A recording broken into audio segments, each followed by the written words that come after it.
Part 33 की starting में हम देखते हैं कि गुई रेडी है उन सभी ज़ॉम्बीज़ को अकेले ख़त्म करने के लिए और फिर जब अंदर आई तो यहाँ आते ही वो काफ़ी पावरफुल स्टाइल में उन सभी ज़ॉम्बीज़ को मारने लगती है, ये बोलते हुए कि मुझे पता है कि तुम लोग ऐसा बनना नहीं चाहते थे, पर अब क्योंकि बन चुके हो तो अब तुम्हें मरना ही होगा, क्योंकि अगर तुम्हें ठीक करने के चक्कर में शहर ले जाया गया तो ये वायरस धीरे धीरे और लोगों तक भी फैल जाएगा और फिर वो होगा जो किसी ने कभी सोचा भी नहीं होगा, यानी अर्थ का एंड।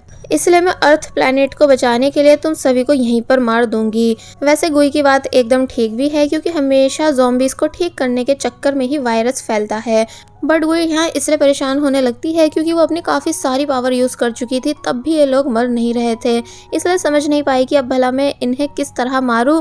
तो वहीं डैंथरस जो कि जिनजिंग के साथ था, उसको एहसास हो गया कि गुई खतरे में है, इसलिए वो ये बात जिनजिंग को बताता है। तो तब जिनजिंग कहती है कि जल्दी चलो गुई के पास, हमें उसे बचाने वापस जाना ही होगा। तो वहीं यू चैन जो कि गुई को छोड़कर चला गया था, लेकिन वो गुई के लिए परेशान है, यानी उसकी फिक्र कर रहा है, इसलिए लायरा से बोला कि मैंने तुमसे गुई की एक सच्चाई छुपा रखी है। लायरा कहती है कि और वो क्या, ये है कि तुम्हारी बहन इंसान नहीं। तो ये सुनकर वो शॉक हुआ कि तुम्हें कैसे पता, जबकि यूचेन भूल रहा है कि गुई ने लायरा के सामने ही अपनी पावर यूज कर दी थी। लायरा कहती है कि फिर कभी बताऊंगी, मुझे पता है कि इस टाइम तुम गुई के लिए परेशान हो रहे हो और वापस जाना चाहते हो, इसलिए चलो साथ में गुई को बचाने चलते हैं। तो ये सुनकर वो काफ़ी ज़्यादा खुश हो जाता है, फिर ये दोनों खुशी खुशी यहाँ से जाने लगे। दूसरी तरफ हमें दिखाया गया कि गुई जो कि अभी भी ज़ॉम्बीज़ से लड़ रही है कि तभी डैंथरस, यूचेन, लायरा, जिनजिंग ये सभी गुई को बचाने के लिए आ जाते हैं। गुई बोली भी कि तुम सबको वापस नहीं आना था, तो तब वो सब कहते हैं कि हम एक दूसरे का साथ कभी नहीं छोड़ सकते हैं। फिर बस होना क्या था, ये सभी ज़ॉम्बीज़ से लड़ने की पूरी कोशिश करने लगे, पर जब बुरी तरह फंस जाते हैं तो तब फाइनली हेलान भी यहाँ आ जाता है सभी को बचाने के लिए, जिसको देखकर सभी सरप्राइज रह गए कि क्या सच में हेलान वापस आ चुका है। तो वहीं हेलान ने इन सभी की मदद कराई सभी को केव से बाहर निकलवाने में, जिस वजह से ये सब फाइनली बाहर आ पाते हैं और बहुत दूर तक भागते जाते हैं। फिर फाइनली एक जगह रुककर इन सभी ने चैन की सांस ली, लेकिन लायरा और जिनजिंग के चोट लग चुकी थी, इसलिए डैंथरस और यूचेन दोनों परेशान हो रहे होते हैं।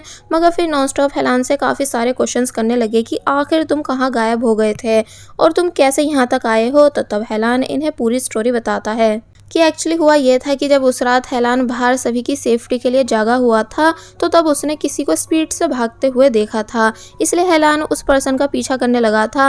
हेलान उस पर्सन को ढूंढते ढूंढते जंगल के काफ़ी अंदर आ गया और जब यहाँ से जाने लगा तो पता चला कि वो खो चुका है, उसे बिल्कुल वापस जाने का रास्ता मिल नहीं रहा था। फिर तभी वो ज़ॉम्बी भी हेलान के सामने आ गया, जिसको देखकर हेलान के होश उड़ जाते हैं। हेलान काफ़ी ज़्यादा डर जाता है और भागने की कोशिश करने लगता है, पर वो ज़ॉम्बी हेलान को छोड़ ही नहीं रहा था, क्योंकि ये सब ज़ॉम्बीज़ रात के अंधेरे में ही बाहर आते थे। कि तभी कोई प्रेजेंट में हेलान से क्वेश्चन करने लगता है, बट डैंथरस चिल्लाया कि उसे बीच में टोको मत, बल्कि पूरी बात बताने दो। तो तब हेलान आगे बताता है कि जब वो ज़ॉम्बी मुझे मारने ही वाला था कि तभी मैंने वहाँ पड़े ऑरेंज स्टोन्स उठाकर उस पर मारे थे। मुझे नहीं पता उन स्टोन्स में ऐसी क्या खास बात थी, लेकिन उन्हें मारते ही वो ज़ॉम्बी दर्द के मारे चिल्लाने लगा था और पीछे होने लगा था। तो तब मैं मौका देखकर भाग गया था, मुझे रास्ता पता नहीं था, इसलिए मैं गलत डायरेक्शन में जाने लगा और तुम सभी से दूर हो गया था, और यही वजह थी कि जो मेरे पैर पर चोट लगी थी एंड मेरी कार्डोशी कीचेन नीचे गिर गई थी। सभी ये बात सुनकर परेशान होने लगते हैं कि बेचारे हेलान ने अकेले कितना सरवाइव करा। गुई पूछती है कि और तुम्हें हमारे तक आने का रास्ता कैसे मिला। तो तब हेलान बताता है कि मुझे ट्रीज पर निशानी बंधी दिख गई थी, जो कि गुई ने ही हेलान के लिए लगाई थी। साथ ही उस टाइम हेलान ने बहुत सारे ऑरेंज स्टोन्स भी कलेक्ट कर लिए थे ताकि अब ज़ॉम्बीज़ को मारा जा सके, जो वो सभी को दिखा भी रहा था, क्योंकि सिर्फ इन्हीं की हेल्प से वो मरेंगे। गुई समझ जाती है कि स्टोन्स को कैसे यूज़ करना है एंड किस किस चीज़ से ज़ॉम्बीज़ डरते हैं, इसलिए अपने फॉर्म में आ गई एंड सभी को लीड करते हुए कहने लगी कि लायरा, जिनजिंग और यूचेन, तुम तीनों मिरर्स के थ्रू सनलाइट को केव के अंदर लाओगे और हेलान एंड डैंथरस तुम दोनों मेरे साथ रहोगे। सभी लोग मान जाते हैं। फिर बस होना क्या था, इन सब ने तैयारी करनी स्टार्ट कर दी, यानी लायरा, जिनजिंग और यूचेन मिरर्स को सेट कर रहे हैं कि वो कैसे कैसे धूप को केव के अंदर तक लेकर जाएंगे। तो वहीं गुई केव के अंदर आ चुकी है और हेलान और डैंथरस से सभी स्टोन्स बाहर निकालने के लिए बोलती है। शोर सुनकर ज़ॉम्बीज़ भी बाहर आने लगे, इसलिए डैंथरस चिल्लाया कि जल्दी जल्दी स्टोन बाहर निकालो। वरना हम सब मारे जाएंगे। तो वहीं गुई ने कुछ देर के लिए ज़ॉम्बीज़ को हैंडल करा। दूसरी तरफ लायरा, जिनजिंग, यूचेन काफ़ी मुश्किल से फाइनली सनलाइट को स्टोन्स तक ले आते हैं, जिन्हें डेंथरस अपनी पावर से और ज़्यादा गर्म कर देता है। यानी डेंथरस की पावर और सनलाइट से अब ये स्टोन और भी ज़्यादा पावरफुल बन चुके हैं। इसलिए डेंथरस गुई से अटैक करने के लिए बोलता है। तो तब गुई ज़ॉम्बीज़ से बोली कि पता है इस बार मैं जीत क्यों जाऊंगी, क्योंकि इस बार मैं अपनी रियल पावर यानी अपने दोस्तों के साथ यहाँ आई हूँ विथ प्लानिंग। फिर बस होना क्या था, गुई अपनी पावर का यूज़ करके स्टोन्स उठाती है और एक एक करके उन ज़ॉम्बीज़ को मारने लगती है, जिस वजह से ज़ॉम्बीज़ बर्न होने लगे। यानी सिर्फ यही एक तरीका था ज़ॉम्बी को मारने का, मतलब कि उन्हें जलाने का। हेलान शॉक था ये सब देखकर, क्योंकि वो आज पहली बार गुई की पावर्स देख रहा है। तो वहीं गुई अब एक साथ काफ़ी सारे स्टोन्स उठाती है और उन्हें बहुत ही कूल स्टाइल में ज़ॉम्बीज़ को मारने लगती है, जिससे एक ही बारी में जो बचे हुए ज़ॉम्बीज़ थे वो सब भी बर्न हो गए। यानी अब एक भी ज़ॉम्बी जिंदा नहीं बचा है। हेलान बस हैरानी से ये सब देख रहा था कि उसकी वाली कितनी ज़्यादा डेंजरस है। तो वहीं डेंथरस काफ़ी ज़्यादा खुश होता है कि बॉस आपने कमाल कर दिया। तो वहीं यूचेन जब अंदर आया तो तब वो भी ये सब देखकर गुई से इम्प्रेस होने लगा। बट जिनजिंग हैरान थी, क्योंकि हेलान और जिनजिंग को अब जाकर गुई की सच्चाई पता चली है कि गुई एक एलियन है। इसलिए जिनजिंग हैरानी से कहती है कि इसका मतलब तुम भी डेंथरस की तरह हो। तो तब गुई कहती है कि हाँ, क्यों, क्या अब तुम मेरी बेस्ट फ्रेंड नहीं रहोगी? तो तब जिनजिंग बोलती है कि नहीं, यानी मैं अब भी तुम्हारी बेस्ट फ्रेंड हूँ।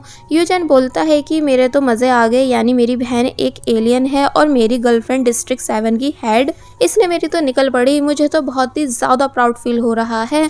फिर हेलान से बोलता है कि पिछले जन्म में ज़रूर तुमने कुछ अच्छे काम करे होंगे जो तुमको मेरी बहन ने पसंद करा है, यानी वो सच में काफ़ी दिल से तुम्हें लाइक करती है। तो ये सुनकर हेलान खुश होने लगा। अब ये सभी मिलकर केव के और अंदर के रास्ते को ढूंढने लगते हैं, जहाँ फाइनली यूचेन को एक अलग जगह दिखी, इसलिए वो बाकी सबसे भी एक साथ अंदर चलने के लिए बोलने लगा। दूसरी तरफ हम एमी को देखते हैं, जिसे हेलान के फादर और मिस्टर चाओ ये सब आते हुए दिखते हैं, जिन्होंने लीफेंग को पकड़ा हुआ था रास्ता बताने के लिए। तो तब एमी इन सभी से कहती है कि आप लीफेंग को जाने दो, मैं आपको आगे का रास्ता बता दूंगी। हेलान के फादर मान गए और पूछते हैं कि क्या मेरा बेटा हेलान मिल चुका है? एमी बोली कि नहीं, अभी तक नहीं। तो ये सुनकर वो काफ़ी ज़्यादा गुस्सा हुए। एमी लीफेंग को समझाती है कि तुम डरो मत, मैं बहुत ही जल्द वापस आ जाऊंगी, बस तुम सेफली यहाँ से निकल जाओ। तो तब लीफेंग काफ़ी ज़्यादा रोती है और फिर यहाँ से चली जाती है। दूसरी तरफ हम इन सभी को देखते हैं, जो कि अब केव की एक ऐसी जगह आ चुके थे जो कि बहुत ही ज़्यादा बड़ी एंड एकदम प्राचीन टाइप थी, यानी ऐसा कुछ इन लोगों ने कभी नहीं देखा था। इसलिए जिनजिंग खुश होकर वहाँ भागने लगती है और पूरी जगह को देखने लगती है, जिससे डेंथरस बोला भी कि रुक जाओ, अगर कोई स्नेक बाहर आ गया या तुम पर कोई स्टोन गिर गया तो तब जिनजिंग कहती है कि हमारी बॉस गुई जब मुझे रोक नहीं रही हैं तो सब कुछ ठीक है। तो वहीं यूचेन पानी देखकर काफ़ी ज़्यादा खुश हुआ, इसलिए हैंड वॉश करने लगता है। तो वहीं गुई जब हेलान के साथ ये पूरी जगह देख रही थी कि तभी उसका पैर स्लिप हुआ, लेकिन हेलान गुई को गिरने से बचा लेता है। दोनों एक दूसरे को काफ़ी ध्यान से देखने लगे। फिर हेलान बोला कि मैं मानता हूँ कि तुम बहुत ज़्यादा स्ट्रांग हो, तुम्हें किसी की भी ज़रूरत नहीं है, मगर मैं तब भी तुम्हें प्रोटेक्ट करना चाहता हूँ, क्योंकि तुम सच में मेरी लाइफ की वो पर्सन हो जिसे मैं हमेशा सेफ रखना चाहता हूँ। तो ये सुनकर गुई इम्प्रेस होने लगती है कि सच में हेलान उससे कितना ज़्यादा प्यार करता है। फिर तभी हेलान धीरे धीरे गुई के क्लोज होने लगा, गुई को किस करने के लिए, जिस वजह से गुई की एक बार फिर हार्ट रेट 100 हो जाती है, मगर इस बार वो अपने सिस्टम को स्टॉप कर देती है ताकि आज उसे कोई भी रोके नहीं। और फिर तभी गुई और हेलान ने फाइनली एक दूसरे को किस की एंड ये एक्सप्रेस करा कि वो दोनों एक दूसरे को बहुत ही ज़्यादा पसंद करते हैं। बाय द वे ये दोनों एक दूसरे में इतने ज़्यादा खो चुके थे कि इन्हें ये भी पता नहीं चलता कि डेंथरस, जिनजिंग, लायरा और यूचेन सभी इन्हें ही देख रहे हैं और बोल रहे हैं कि क्या ये दोनों हनीमून ट्रिप पर आए हैं। इसलिए पहले तो काफ़ी हंसते हैं, मगर फिर बाद में इन दोनों के लिए खुश होने लगे कि फाइनली ये दोनों एक दूसरे के साथ कितने ज़्यादा खुश हैं। अब नेक्स्ट सीन में हमें दिखाया जाता है कि एमी जब सभी के साथ थी तो तब हेलान के फादर को बताती है कि वैसे केव में मॉन्स्टर्स भी हैं जो कि मिस्टर चाओ का फेल एक्सपेरिमेंट लग रहे हैं। हेलान के फादर शॉक हुए कि क्या मॉन्स्टर्स? जबकि तुमने तो कहा था कि तुमने अपने लैब एक्सपेरिमेंट में किसी को ज़्यादा नुकसान नहीं पहुंचाया था और जिन्हें पहुंचाया था उन्हें तुम ठीक कर चुके हो। तो मिस्टर चाओ बताने लगे कि एक्चुअली मैं उन्हें ठीक कर रहा था पर वो भाग गए थे। पर कोई नहीं, अब हम उन मॉन्स्टर्स को वापस लैब लाएंगे और ठीक कर देंगे, और क्या पता ये खोज बड़ी भी साबित हो और हमें फ़ायदा भी मिले। इसका मतलब गुई सही थी कि इंसान पैसों के लालच में ज़ॉम्बीज़ को लैब लेकर जाएंगे और वायरस को और ज़्यादा बढ़ा देंगे। हेलान के फादर कहते हैं कि पर मुझे सबसे ज़्यादा फिक्र अपने बेटे की हो रही है। मतलब इस टाइम मेरे लिए ये सब इम्पोर्टेंट नहीं बल्कि मेरे बेटे को ढूंढना इम्पोर्टेंट है। पता नहीं वो किस कंडीशन में होगा। तो तब मिस्टर चाओ बोले कि और मेरे बेटे का क्या? यानी तुमने तो मेरे बेटे की कंडीशन देख रखी है ना कि वो कितनी ज़्यादा सीरियस कंडीशन में है। तो तब हेलान के फादर शांत हो गए और ये सब आगे बढ़ने लगे। अब हम देखते हैं कि रात हो चुकी है, जहां डेंथरस गुई से कुछ बात करने के बाद बाकी सबके पास आया और बताने लगा कि मैं जिनजिंग की मेमोरीज को इरेज कराने वाला हूं ताकि वो भूल जाए कि हम कभी एक दूसरे से प्यार करते थे। मगर जब जिनजिंग भी यहां आ गई तो तब डेंथरस बात चेंज कर देता है। फिर सभी को गुई के बारे में बताने लगा कि कैसे गुई पूरे 200 करोड़ सालों से अर्थ पर सो रही थी। हेलान हैरान हुआ, फिर पुरानी बातें याद करता है कि हाँ, गुई ने हर बार हेलान को हिंट दी थी और खुद से बताया भी था कि वो इस प्लेनेट से नहीं है बल्कि 200 करोड़ों साल बाद जागी है। लेकिन हेलान कभी गुई की बातों को समझ ही नहीं पाया था।